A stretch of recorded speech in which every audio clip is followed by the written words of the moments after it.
4 বছর ধরে সংসারের একটা হাল ধরছি। আমি সবাইকে বলি আমার বাবা মাকে আমি দেখবো, কিন্তু আসলে সত্যি আমি দেখবো ইনশাল্লাহ। কেন দেখবা? অনেকেই তো অনেক কোটি কোটি টাকা তার বাবা মাকে বৃদ্ধাশ্রমে দিয়ে দেয়। কিন্তু আমি দিব না, আমি আমার সবসময় আমার লগে রাখি।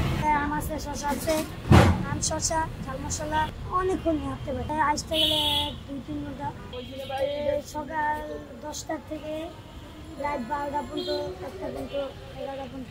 দৈনিক আল্লাহর রহমত 800, 1000, 700। আমার নাম রাহাত, বাড়ি বগুড়া। আর এদিকে বিক্রি করি গাছে গাছে আম শশা। কোথায় কোথায় তুমি বিক্রি করো? এই দোলাইপাড়তে সাইদাবাস থেকে গোলাপবাগ, আমি যখন যেন নিয়ে আসি। সংসারে কোনো সমস্যা নেই, এমনি কাজ করি, ভালো লাগে। পড়াশোনা করবো, আর কদিন গেলে পড়াশোনা স্কুলে ভর্তি হবে। বাবা মা দিছিলে কাজে পেরে করে দেয়, আমরা দুইটা গেছি, আমি আর আমার আরেকটা ভাই। ওর বয়স কত? ও বড় না তুমি বড়? 14 বছর আমার থেকে।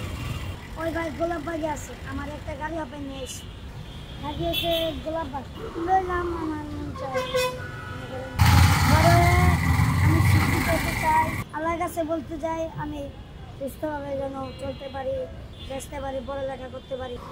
না, এমনি কোনো কষ্ট নাই। আপনার বলছে কদিন পরে ভর্তি হবো, আবারও বলছি ভর্তি করে দিবি স্কুলে, আর 1-2 মাস গেলে ভর্তি হবো, ওই স্কুলে পাবো। জি, আমি সারাদিনে 100 টাকা খরচ হয়। আমি ড্রাইভার স্টাফের 2-1টা পাও খাই। সারাদিনে রাখতে পারবো, কিন্তু যখন ব্যথা করবো মাথা, তখন আবার নিচে নামায়।